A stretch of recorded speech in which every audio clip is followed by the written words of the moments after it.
Erling হল্যান্ডের record গড়া ম্যাচে ইতালির বিশ্বকাপ ভাগ্য ঝুলিয়ে দীর্ঘ ২৮ বছর পর বিশ্বকাপের মূল পর্বে পৌঁছে গেল নরওয়ে।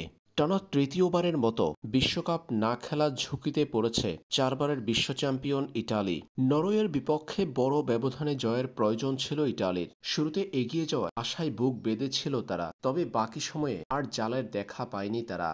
অনেকটা সময় ধরে নিজের ছায়া হয়ে থাকা আর্লিং হল্যান্ড মুহূর্তেই জ্বলে উঠে করলেন জোড়া গোল, নাম লেখালেন রেকর্ড বইয়ে।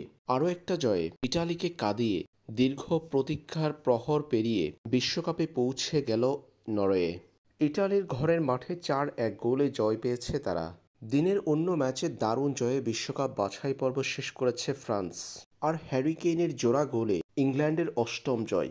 আজারবাইজানকে রোববার রাতে তাদেরই মাঠে ৩-১ গোলে হারিয়েছে ২০১৮ রাশিয়া বিশ্বকাপ চ্যাম্পিয়ন ফ্রান্স। ম্যাচের চতুর্থ মিনিটে পিছিয়ে পড়ার পর ১৭তম মিনিটে মাটাটার গোলে সমতায় ফিরে ফ্রান্স। পরে এক্লিসি ও প্রতিপক্ষের আত্মঘাতী গোলে ৩-১ ব্যবধানে জয় নিশ্চিত করে ফরাসিরা, যার মধ্য দিয়ে বিশ্বকাপের বাছাই পর্বের যাত্রা দারুণ সমাপ্তি তাদের। দিনের অন্য লড়াইয়ে আলবেনিয়াকে ২-০ গোলে পরাজিত করেছে ইংল্যান্ড। হ্যারি কেইনের জোড়া গোলে বিশ্বকাপ বাছাই পর্বে ইংল্যান্ডের অষ্টম জয়। ম্যাচের দ্বিতীয়ার্ধের শেষ অংশে ৮ মিনিটের ব্যবধানে জোড়া গোল করেছেন হ্যারি কেইন, তাতেই ২-০ গোলে জয় পেয়েছে ইংলিশরা।